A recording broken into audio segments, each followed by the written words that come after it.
예, 이제 두 번째 시간으로 들어갑니다. 마태복음 아까 27장은 이미 읽었고,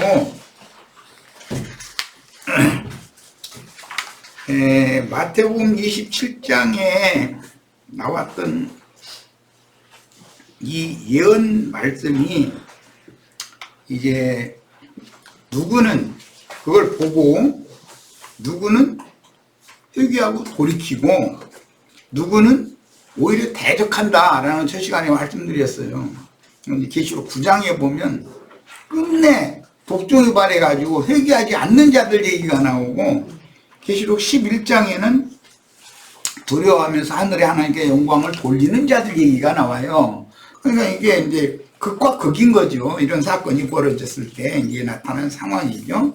자, 우선 앞으로 나갈 말씀인데 계시록 9장 9절을 한번 보겠습니다.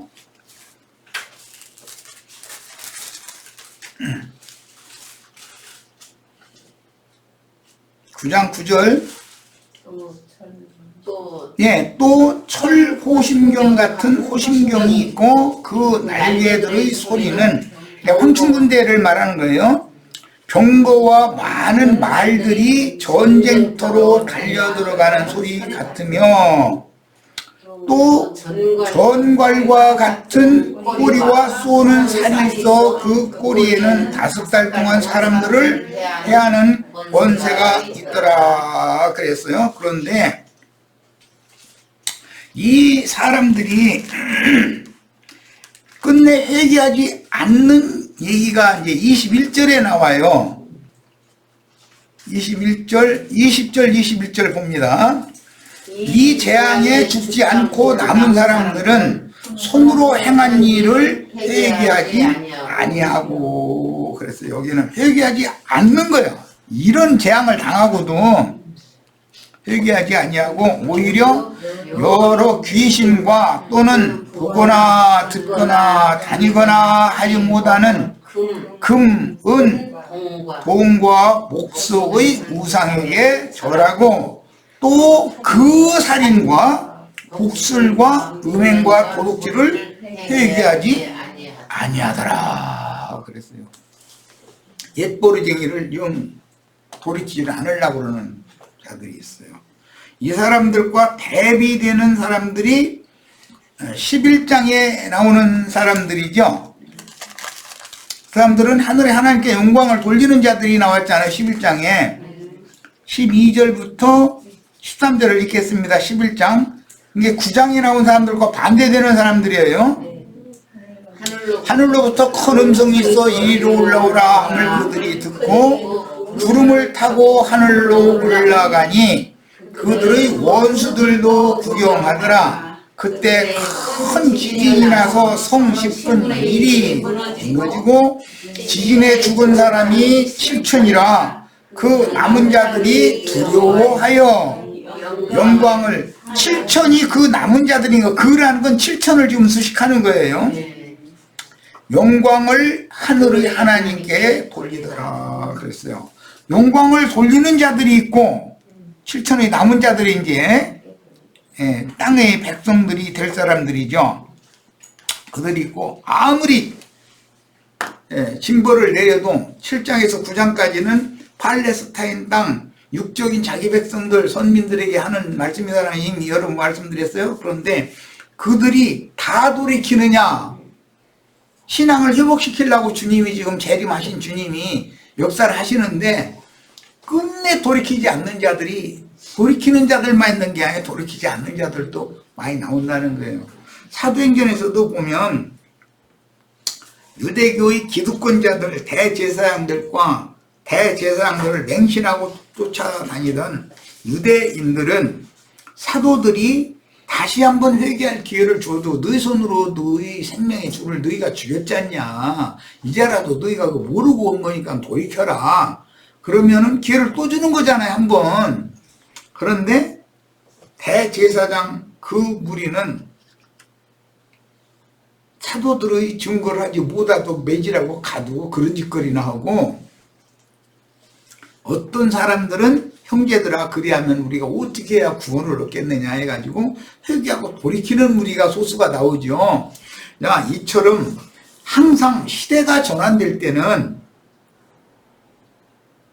자기네들의 철학과 개통철학이요, 그게 철학과 종교적인 교리에 세뇌당해가지고 그들의 표현대로 하면 너무 확신이 있어. 그런 사람들은 아무리 시대를 전환시키는 큰 나팔 소리가 울려 퍼져도 회개하고 돌이키지를 않는 거예요.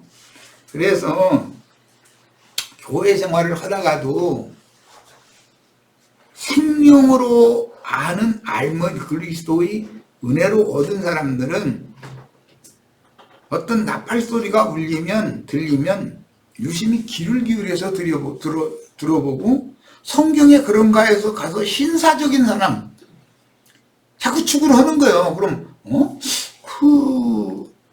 아무것도 아닌 사람 같은데 뭐 하는 소리는 들어보니까는 한번 생각을 해봐야 되겠네 하는 사람은 유심히 들을 거고, 자기의 자랑을 하고자 하고 자기를 앞세우고자 하는 마음이 앞서는 사람은 나팔 소리가 안 들리는 거거든. 자기가 듣고 싶은 말, 자기가 읽고 싶은 것만 읽어지는 거기 때문에 인간이란 건 다 그런 거예요. 그것이 무너지지 않는 견고한 진이라는 거거든. 우리 모임 가운데 있으니까 나는 다 무너졌다, 그거 몰라요. 그거 누가 알아?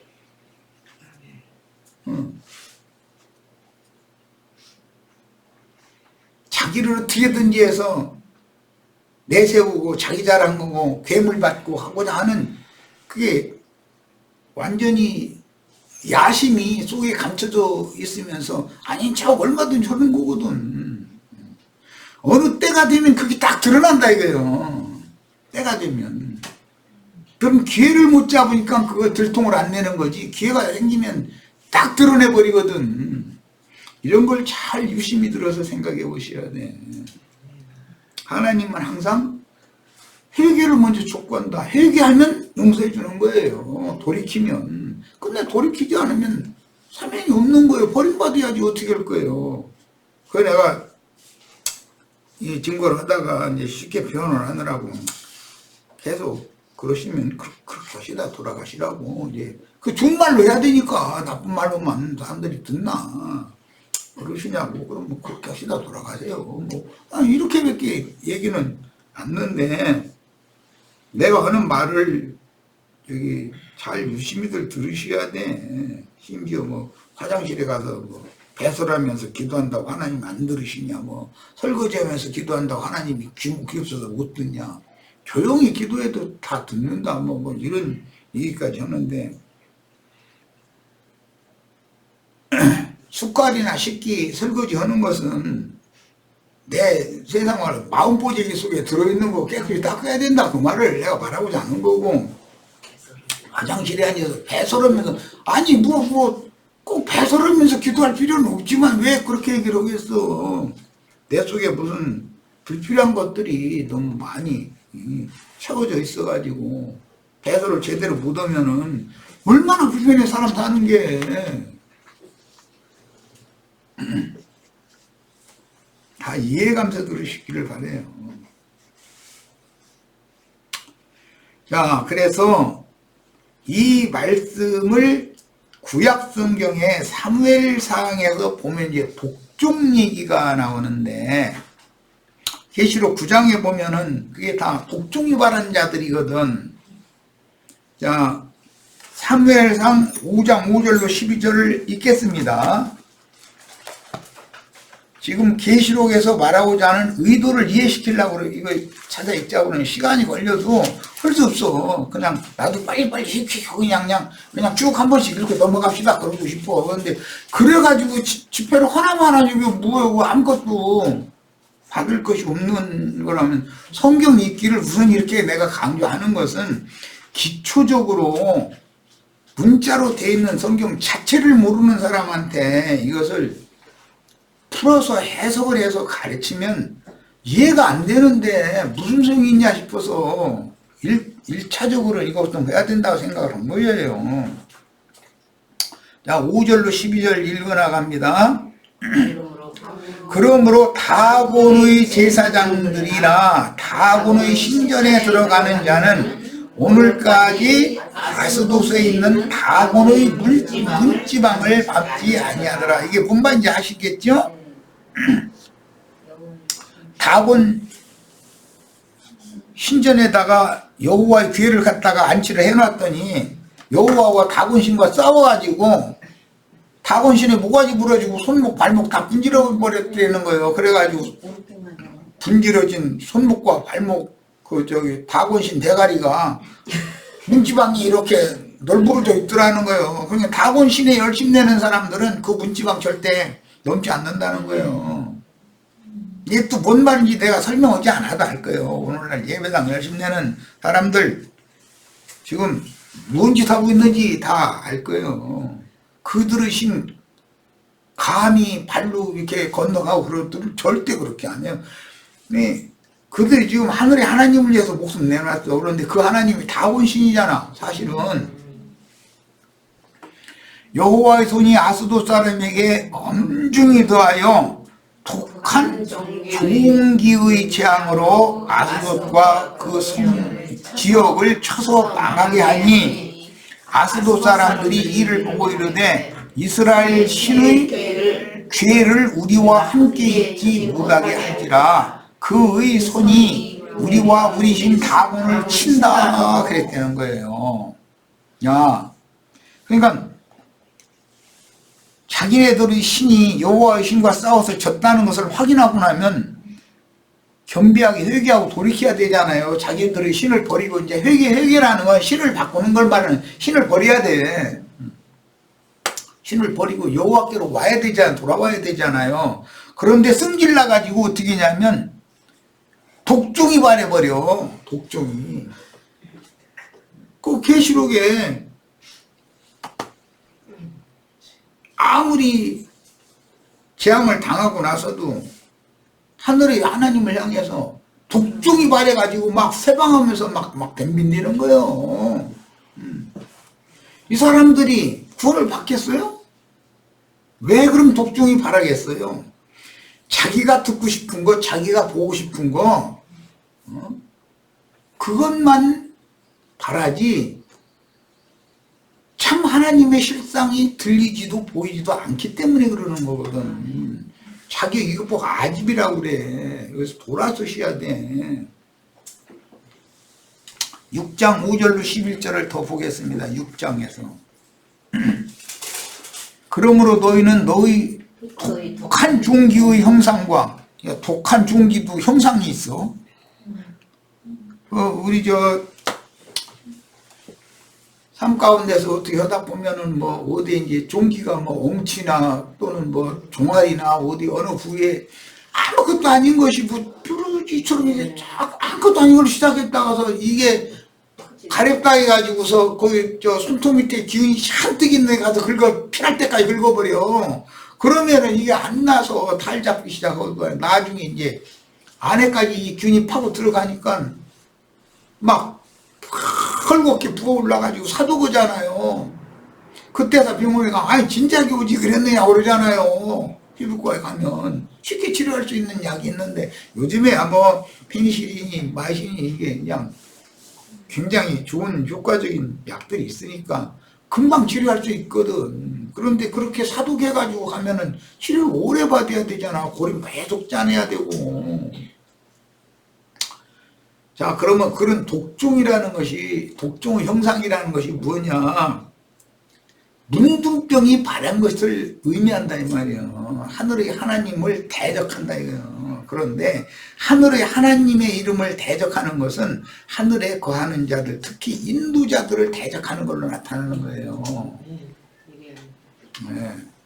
이런 것을 성경이 말하는 의도를 잘 알아야 돼. 그러니까 누구에게 어떤 말씀을 들을 때는 분별해 가면서 듣는 게 그렇게 필요한 거예요. 함부로 들으면 안 돼. 내가 듣고 싶은 것만 들으려고 하면 안 돼요.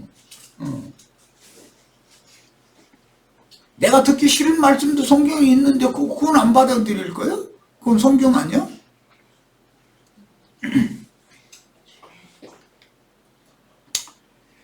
자, 이제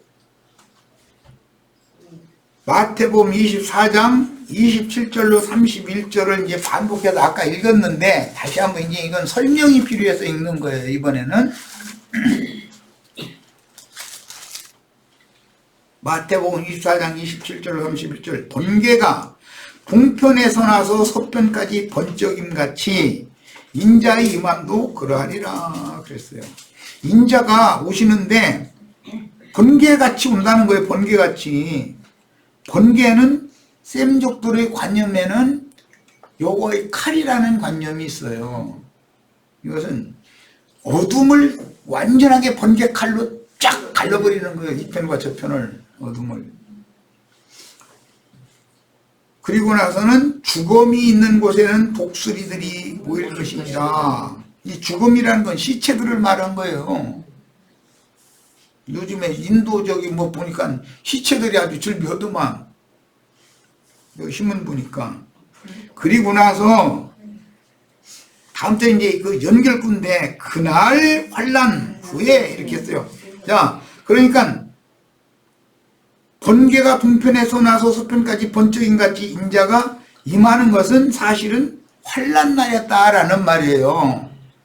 그러니까 죽음이 이렇게 많이 있었던 거잖아요.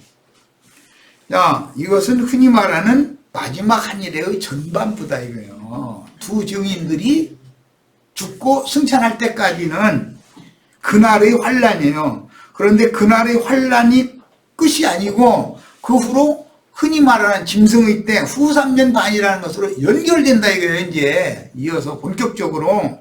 자, 그러니까 한일의 절반은 표상으로는 인자 예수의 죽음이 분기점이 돼서 그 다음에 절반은 성령이 임해서 교회를 구원하고 복음을 전파하는 사도들을 보내고 이런 일을 했죠. 인자 예수가 3년 반 전반을 일을 하고 그 다음에는 매 세대마다 흔히 말하는 후 3년 반은 성령이 시대다 이거예요. 그게 사실은 엊그제 말씀드린 것처럼 요한이 순교자가 될 때까지면 일단 나야 되는 한일회가 예언되는 한일회 70일회가 마무리가 딱 된다 이거예요. 이것이 매 세대마다 반복된다 이거예요. 마지막 한일회라는 것은. 나는 사람을 믿고 있으니까 형제 자매님들에게 말씀을 가르쳐도 내가 가르치는 것은 완전한 대로 완전히 인도해 줄 수 있는 것은 아니다. 그 다음에 가르침 받은 것을 성경에 그러한가 해서 묵상하고 추구하고 기도하고 이러는 사람한테 주의 성령이 오셔가지고 낱낱이 다 깨닫게 해주셔야 완전한 것이지 내가 가르치는 것이 인간이 말인데 어떻게 완전하겠어. 그러나 어떤 터전, 발판, 기초가 있어야 된다 이거예요. 기초가. 아무 기초가 없는데 하나님이 사람에게 어떻게 말씀하시겠어. 요즘에 우리 욥기 말씀 나누잖아요.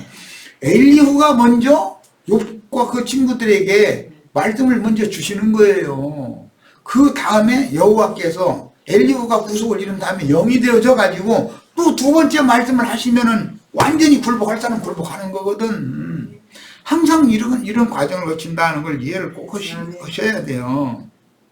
그러니까 내가 이 말씀을 가르치는 것은 우리 형제 자매님들에게 믿음의 바탕, 믿음을 얻을 수 있도록 믿음의 말씀을 받을 수 있도록 하는 그런 말씀이나 줄 수 있지. 내가 신이 아닌데 어떻게 형제 자매님들 믿어지게까지 내가 어떻게 하겠어. 그건 하나님이 성령이 오셔서 해야 되는 일인 건데. 자, 그 다음에 전 3년 반이 지난 후에가 그날 환란 후에라는 말이고, 그 다음에 즉시 해가 어두워지며로 이제 이어지는 거예요. 그러니까 전 3년 반이 지나고 나면 해가 어두워지는 일이 온다 이거예요. 이것이 오늘 우리 계시록 6장에서 해가 총담같이 어두워진다라는 말씀으로 마태복음에서는 예언이 된 거예요. 그 말은 어둠의 때로다라는 건 짐승의 때다 이 말이잖아요. 그 말은 두 주인의 대를 이어서 증거하는 나팔 부는 종들이 대대적으로 하늘 별들이 선과 실이 대풍이 흔들려 떨어지는 것처럼 떨어지기 시작한다 그 말이에요. 이제 그게 바로 어둠의 때가 온 거예요. 그 말이에요. 해가 어두워지고 빛의 말씀을 가진 자들이 하나둘 다 데려감을 받고 아니면 숨어야 되고 엘리야 계속 박해하니까 숨잖아요. 그럼 하나님 말씀이 세상에 전파가 안 되는 거예요. 어둠의 권세자들의 누룩 섞인 거짓말만 그냥 판치는 거예요. 그게 바로 영적인 흑암이 완전히 온 천지를 뒤덮은 거단 말이에요. 자, 그렇게 되면 교회라는 것이 빛을 발하지를 못해. 그러니 어떻게 되느냐? 교회가 달이 피같이 되어버린다. 이렇게 표현을 했어요.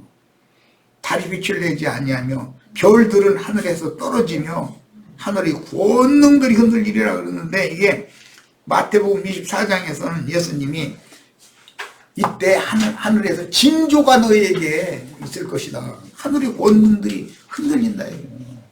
1월 성신의 징조라는 거예요. 이게.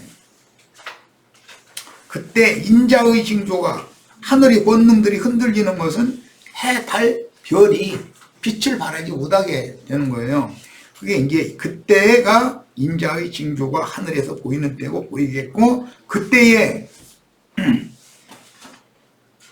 땅의 모든 족속들, 여기 땅의 모든 족속들 하면은 우리는 하늘에 앉혀진 자들이고, 지금 내가 하는 말을 잘 들으셔야 돼. 세상 교회 사람들은 땅바닥 기어다니는 자들이고, 육적인 유대교 공회에 속한 자들은, 즉 혈통적인 이스라엘 12지파는 그때 땅에 있는 자들이었어.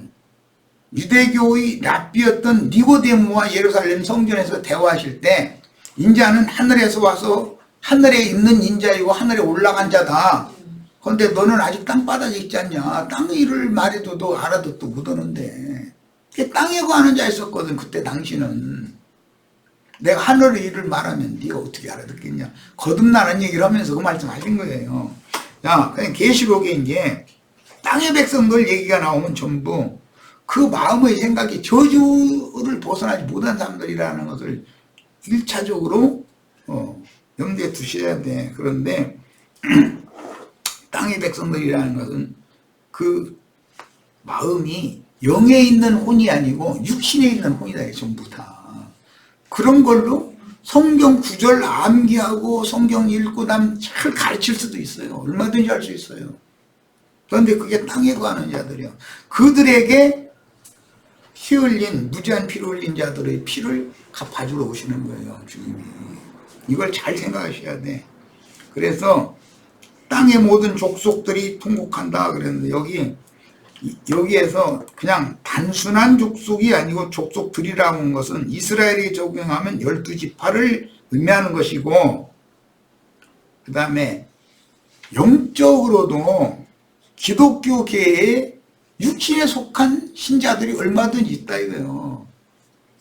모든 족속에게 나가서 전도를 허락했으니까 사도들이 나와서 온 지구상의 모든 족속에게 이 말씀이 응할 거 아니요. 양면으로 하나님이 선택한 백성이라는 두 민족이 있다는 거예요. 이미 말씀드렸어요. 그러니까 이때부터는 양면 적용이 그렇게 중요하다. 그런데 여기서는 강조하는 것이 땅의 족속이지 하늘에 거하는 족속이 아니에요. 이게 중요한 거예요. 땅의 족속이라는 것은 유대교 교인들을 의미한다 이 말이에요. 12지파죠. 그들이 인자가 하늘 구름을 타고 능력과 큰 영광으로 오는 것을 보리라 그랬는데, 계시록 6장에서는 하나님의 보좌와 어린 양, 진노하신 어린 양 앞에 누가 서리요 그랬어요. 이런 사람들은 땅의 족속들은 못 쓰는 거지 뭐 말할 것도 없이. 필요도 없지.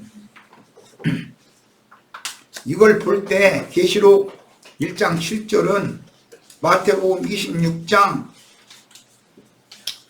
64절 66절에 예수님이 유대교 공회 앞에서 선언한 말씀과 같이 인자가 다시 올 때 하나님의 보좌 우편에 인자가 앉아있는 것과 인자가 하늘 구름을 타고 오는 것을 너희가 보리라 하고 유대교 대제사장 무리한테 말씀하셨어요. 그런데 그 말씀이 계시록 1장 7절에서는 모든 족속이 자신들에게로 심판은 주로 오시는 그 주님을 보면서 애곡하고 애통한다고 그랬어. 이게 애통하는 상태에서 주님을 맞을 것인지 신랑께 데려감을 받는 축복을 받은 어린 양의 신부로서 주님을 맞을 것인지는 지금 우리가 나누는 이런 말씀에 대해서 분별이 필요하고 가르침이 필요하고 인침받는 것이 필요해요. 괜히 뭐 아는 척하고 막 이런 식으로 자기가 그냥 알고 있는 것에 딱 붙잡혀 버리면 아무리 천사를 보내서 나팔을 불게 하셔도 안 들리는 거예요. 그게 자기 것이 가려버리기 때문에. 그런 일이 절대 없기를 바라요. 그들이 인자가 구름 타고 능력과 큰 영광으로 오는 것을 보리라. 그가 오시는 주님이 어떤 방식으로 오시느냐. 큰 나팔 소리와 함께 천사들을 보내서 천사들이 나팔 부는 형식으로 온다 이거예요. 오시는데 하늘 이 끝에서 땅 저 끝까지 번개가 번뜩 하는 것처럼 그렇게 온다는 거예요. 예수님이 오실 때 이미 복음서에 예언을 해놨잖냐 이 말이에요. 근데 이것은 영의 빛비침을 받아가지고 번뜩하고 깨달음을 통해서 오신다. 깨닫게 하러 오신다. 그 말이잖아요. 그래야 어둠이 가득한 마음을 번개칼로 쫙 갈라가지고서 어둠의 저수로 물러가게 만들고 빛 가운데 자기 자신을 딱 드러내게 만들고 어둠과 빛이 나누게 만들어지지 않냐 이 말이에요.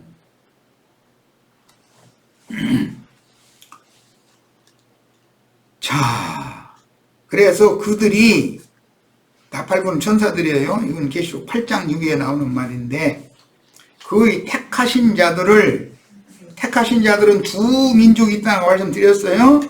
하늘 이 끝에서 저 끝까지 사방에서 모으리라 그랬어요. 계시록 7장에서 9장까지는 육신적인 선민들에게, 그 다음에 10장 이후에 작은 책의 열린 말씀을 받아 먹고 나가서 다시 예언을 하는 증인들을 통해서 추수되어지는 자들은 하나님의 장막 하늘의 거룩한 성 새 예루살렘으로 들어가는 거예요. 그러니까 하늘의 기업을 받을 자들도 있고 새 땅의 기업을 받을 수도 있다. 새 하늘의 기업은 우리가 받을 것이고 어떤 사람들은 새 땅의 기업을 받을 거다. 오는 세상에 살아남은 자들은 그들을 위해서 우리는 후대를 위해서 할 일을 다 해놓고 터는 닦아놓고 죽어야 되잖냐 이 말이요. 인자는 나팔소리와 함께 그 영의 말씀으로 오시되 천사들이 곡식을 거두어 하늘의 창고, 마태복음 13장에서는 하늘 곡간이라고 그랬는데 하늘 창고다 이거예요. 하나님의 성전에는 고가 있었어요. 곡간이 있었어요. 그래야 11조 헌물이니 뭐 성전에서 필요한 걸 다 이렇게 저장해 두는 거예요. 그러다가 뭐 절기 때마다 또는 뭐 매년제 때나 매 안식일 때나 이런 때 필요한 걸 꺼내다 쓰게 돼 있는 거거든요. 지금 좀 얘기하다 보니까 얼핏 좀 눈을 떼어야 될 것이 있네. 레위기 23장은 7절기에 대해서 기록하고 있고 안식일 제사에 대해 기록하고 있어요. 그런데 민수기 29장에 가면 절기 제사를 어떻게 드릴 것인가, 7일 동안 드려야 되는데 절기를 지킬 때는 어떻게 드릴 것인가, 첫날은 막 소를 많이 잡고 점점 줄여 이제 이렇게 잡도록 이렇게 정해져 있어요. 그러니까 절기 율법을 말씀하시는 것은 레위기 실행, 절기 제사를 드리는 실행을 말씀하신 건 민수기에 나와 있어요. 그러니까 민수기 레위기 23장이나 25장은 희년법이죠. 이것을 정확하게 알고 계셔야 돼. 그 다음에 그것의 실행은, 지키는 건, 실제 제사는 어떻게 하라는가를 하려면 민수기 29장 30장을 알아야 돼. 그 정도는 알아야 된단 말이야. 하나님을 예배하는데 어떻게 예배할 것을 몰라가지고서 그냥 무턱대고 그냥 예배당 왔다리 갔다리 하다가 세월 다 보내면 뭐야 도대체. 그래가면서 그냥 자기가 무슨 뭐 쩍쩍 해가면서 뭐 많이 아는 것처럼 그냥 어리석은 신자들 막 공갈이나 치려고 그러고 헌금이나 받아가지고 배 채우려고 나오고 그런 진짜 너무 유치해서 말하기도 쉽지도 않아요.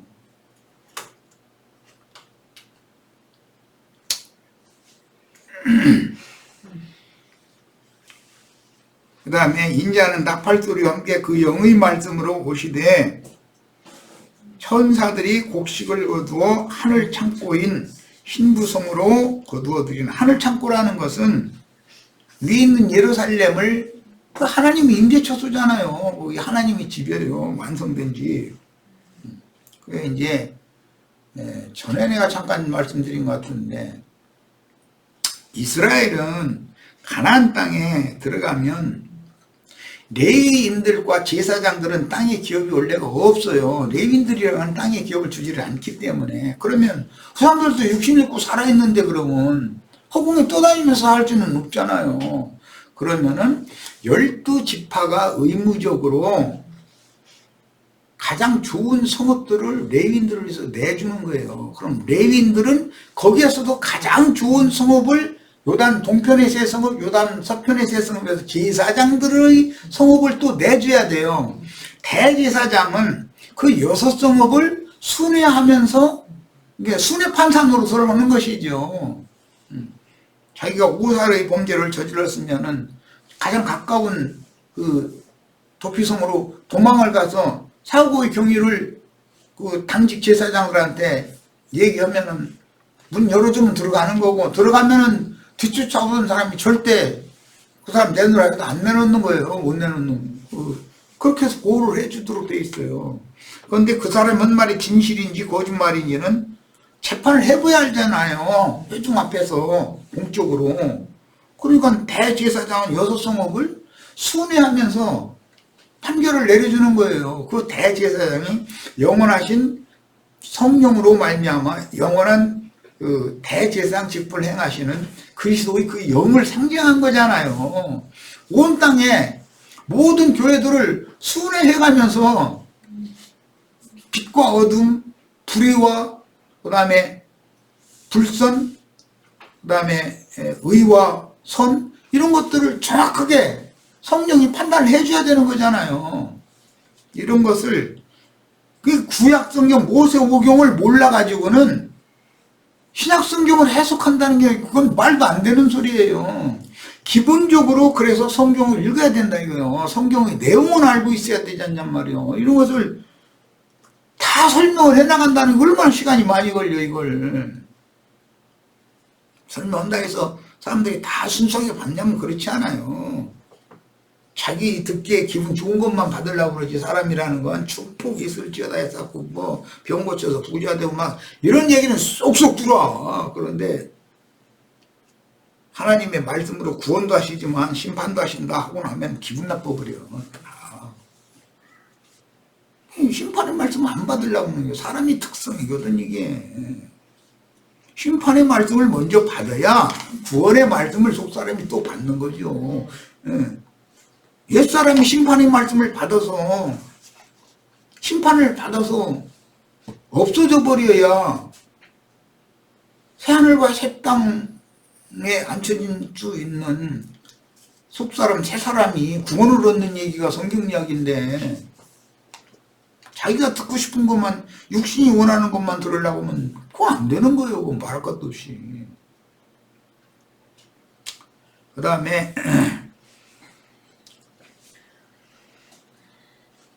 이어서 치천사들과 지상의 자기 땅 자기 백성인 택하신 자들에게로 다시 오셔서 메시아의 왕국을 회복하실 때는 사실은 승천한 자들, 하늘 창고에 들어간 자들을 데리고 함께 오시는 것이지 예수님이 독생자가 또 오시는 것이 절대 아니다.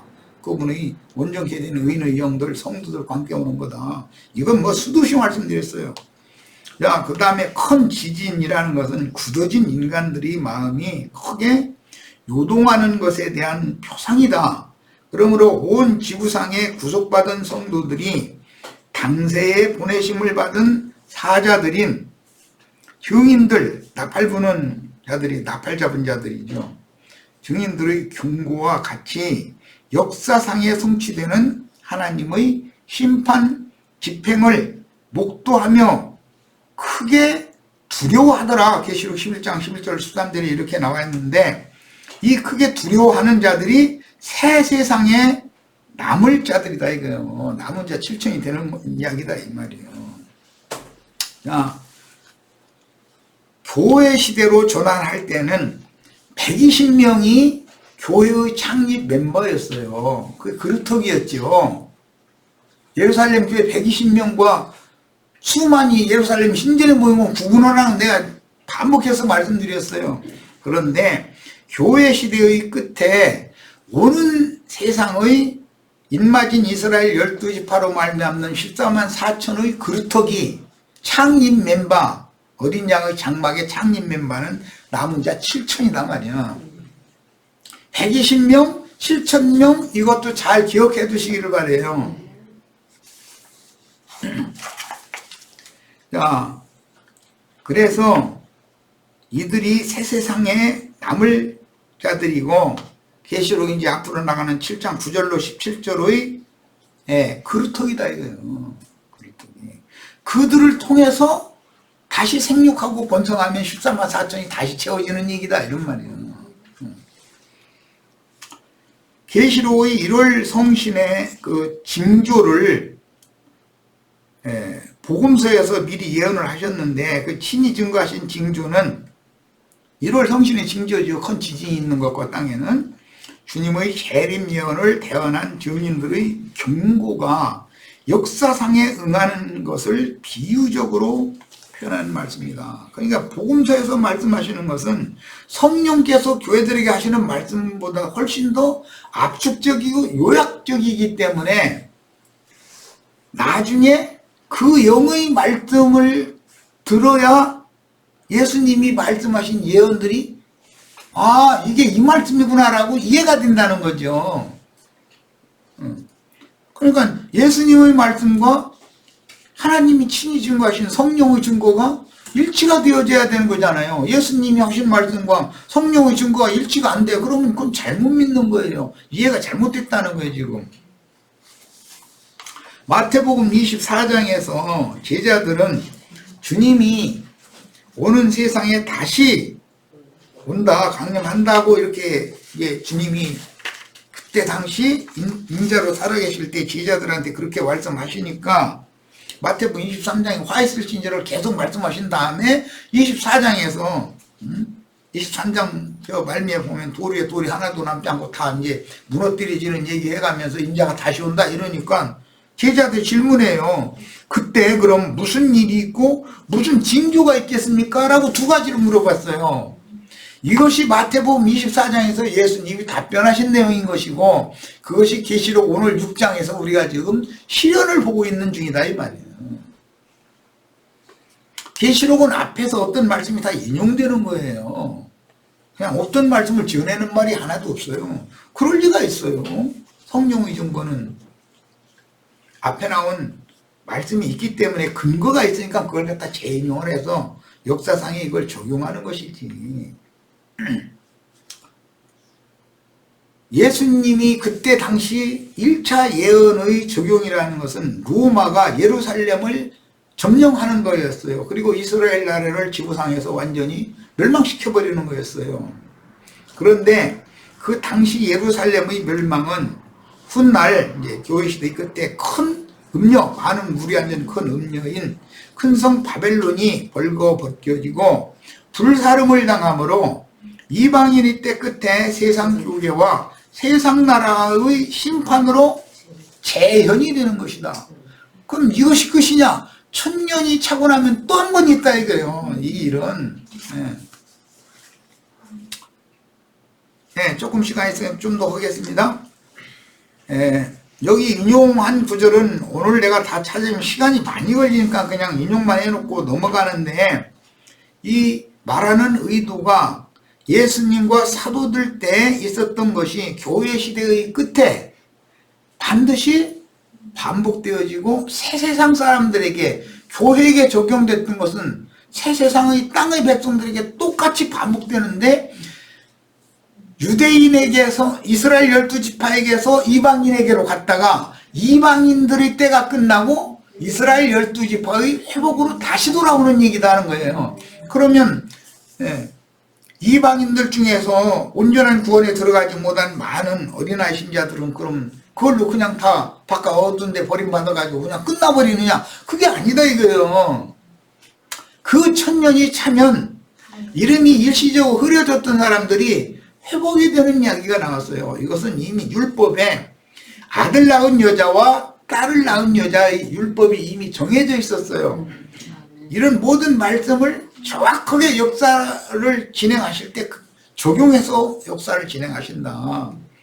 그러니까 이기는 자로 신부성의 대대감을 받는 것도 참 중요하지요. 제일 우리에게 시급한 문제니까. 그렇지만 보는 세상에 그루터기로 남겨둘 자들을 얼마나 중요하게 생각해야 되는지를 알아야 된다는 거예요. 하나님의 일엔 자착이 없는 거예요. 자, 마태복음 24장 29절로 31절 이미 앞에서 설명했는데, 그날 환난 후에라는 건 전 3년반이 지난 다음에 두 증인들이 계시록으로 말하자면 죽고 승천한 후에 그 말이에요. 그 다음부터는 뭐가 와요? 짐승의 때가 와. 이제 짐승의 때가 후 3년반이라고 그래요. 후에 즉시로 해가 어두워지고 달이 빛을 내지 아니하고 별들이 하늘에서 떨어지고 하늘의 권능들이 흔들리리라. 지금 쭉 설명한 내용을 내가 2번, 3번 언급을 하고 있기 때문에 이 흐름을 이해시키느라고 그러는 거예요. 자기 생각을 가지고서 들으면 안 돼. 그래서 그날 환란이란 다니엘의 예언이 유대 땅에 응하여 멸망에 가정한 것이 거룩한 곳에 서는 날이다. 그러니까 적그리스도가 나타나는 날이잖아요. 짐승들이 나타나는 활동하는 때다 이 말이에요. 이제 예루살렘 성전이 돌 위에 돌이 하나도 남지 않고 다 무너뜨려지는 날이었습니다. 이것은 반복된다. 이제는 교회 시대의 끝에는, 이방인의 때 끝에는 교회가 무너진다. 이거 이제는 많은 물이 앉은 큰 음녀가 완전히 불사름당한다 이 말이에요. 그때는 많은 거짓 선지자들이, 이제 표적으로 2000년 전에는 거짓 선지자들이 일어나서 택하신 자라도 미혹하는 때인데, 이 세대에도 마찬가지다. 이거 지금 거짓 선지자들이, 내가 그러라 하는 자들이 여기저기서 수없이 나와요. 특히 뭘로 말장난하느냐? 계시록 말씀 가지고 말장난해요. 계시록 말씀 가지고. 그런데 세상교회 목사들은 계시록 말씀을 가지고 헛소리 들어보면 뭔 소리인지 본인도 모르는 소리를 하도 해야 되니까, 세상 말 섞어가지고 오니까 말도 안 되는 소리거든. 그런데 부분적으로 어떤 걸 좀 깨달았다 하는 사람들이 내가 그러라 하는 가라지 추수꾼들인 거거든. 가라지 추수꾼이 성경을 모르느냐? 뱀이 예수를 미혹할 때, 뱀이 아담과 하와를 미혹할 때 성경 모르는 게 아니에요. 아담과 하와보다 부분적으로 더 잘 알지. 이런 것을 내가 수두시 말하기 때문에 잘 생각해가면서 말씀을 들으셔야 돼. 그래서 그때는 많은 거짓 선지자들이 일어나서 택하신 자라도 미혹하는 때다. 택하신 자는 두 부류가 있다. 활동적으로 택한 이스라엘 12지파가 있고, 참 이스라엘이라 하는 영적 이스라엘이 있어요. 영적 이스라엘은 하늘의 기업을 받고 땅의 기업을 받을 자들이 또 있다 이거예요. 하나님의 백성들. 사람의 미혹을 받아들이지 말아야 하는 것은 말재주가 준 사람 얘기, 너무나 그럴싸하게 사람들을 울리고 웃기고 막 만들어놓은 이런 사람들한테 미혹당하기가 쉽다는 거예요. 유대에 있는 자들은 예수님이 2000년 전에는 그때 유대에 있는 자들은 산으로 도망을 해라 이렇게 표현했어요. 그건 유대인들이 한 말이잖아요 그때.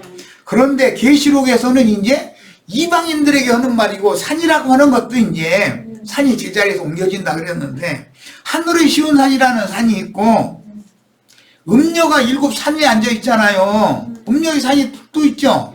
그러니까 성경이 말하는 의도를 정확하게 알아야 된다 이거. 이 산을 들어서 바다에 던진다는 그 산에 머물러 있을 건지 하늘의 시온 산으로 도망을 가야 될 건지 결정해야 되는 거 이제 믿는 이들이. 이것은 영의 계시가 이렇게 중요한 거예요. 2000년 전에는 구약 성경을 이루는 말씀이었기 때문에 저주받은 무화과가 나무가 심어져 있던 산이 그게 예루살렘과 유대 땅에 있는 산이잖아요. 그런데 감람산에 베단이라고 하는 곳에 시몬과 마르다의 집에 있는 교회가 있었어요. 구약의 예언에는 스가랴서에 보면 감람산이 갈라져 가지고 동서로 나뉘고 서쪽으로 나뉘었던 것은 북쪽으로 또 나뉘고 북쪽과 남쪽으로 나뉘고 동쪽으로 나뉘었던 것은 또 서쪽 위에 사방으로 딱 쪼개져 가지고 큰 골이 생긴다. 골이 깊은 골이. 그러면은 우시아 때 지진을 피하려고 오늘 이제 지진 얘기가 나왔는데 그 감람산 골짜기로 도망가야 살았던 것처럼 그 골로 도망가라 그랬으니까 구약 성경을 마감을 하는 예수님의 말씀 적용에서는 감람산으로 도망가라는 말이잖아요. 예루살렘이 있지 말고 감람산 베다니 마을로 도망가라 그 말했어요 사실은. 그런데 지금 이 시대에는 감람산 베다니로 도망가려면 물질적인 베다니로 가려면 이스라엘 땅에 가서 감람산 길을 가서 땅 몇 평이라도 산호양원 도망을 하든지 뭐 하겠잖아요. 그건 그 얘기가 아니지 이제. 위에 있는 예루살렘 하늘의 시온 산으로 도망가야 되는데 너희가 이른 곳은 하늘의 시온 산 하늘의 예루살렘에 너희가 이르렀다 했으니까 그곳에 도망가야 될 거 아니겠어요. 그럼 창공 하늘에 무슨 놈의 시온 산이 있겠어요. 물질적인 창공 하늘에. 주님께서 큰 음료 교계에 있는 자기 백성들에게 나팔을 부는 주민들을 보내서 외치게 만들어요. 내 백성아 거기서 나와라. 그럼 나와서 어디로 갈 거예요? 성령과 신부가 오라 하시는 그곳으로 가야지. 도망을 뒤를 쳐다보지 말고 그냥 무조건 일단 도망가고 그는 거예요. 이제 이렇게 중요한 거예요. 구원을 얻고 못 얻고라는 이야기는. 뭐 시간이 또 벌써 이렇게 많이 돼버렸네. 너무 오래 하면 지루하니까 일단 이 부분은 다음 시간에 이어서 다시 하도록 하겠습니다. 그래서 그 영과 신부가 오라는 그곳으로 도망가서 거기에서 뱀의 낯을 피하여 양육을 다소곳이 아는 체 하지 말고, 내가 들어보면은 무식한 소리들만 하고 있는 경우가 너무 많으니까 아는 체 하지 말고 그냥 잠잠히 코 박고서 듣고 있어봐. 나중에 판단해도 상관없다. 왜 미리 나서서 그랬어. 자, 마칩니다.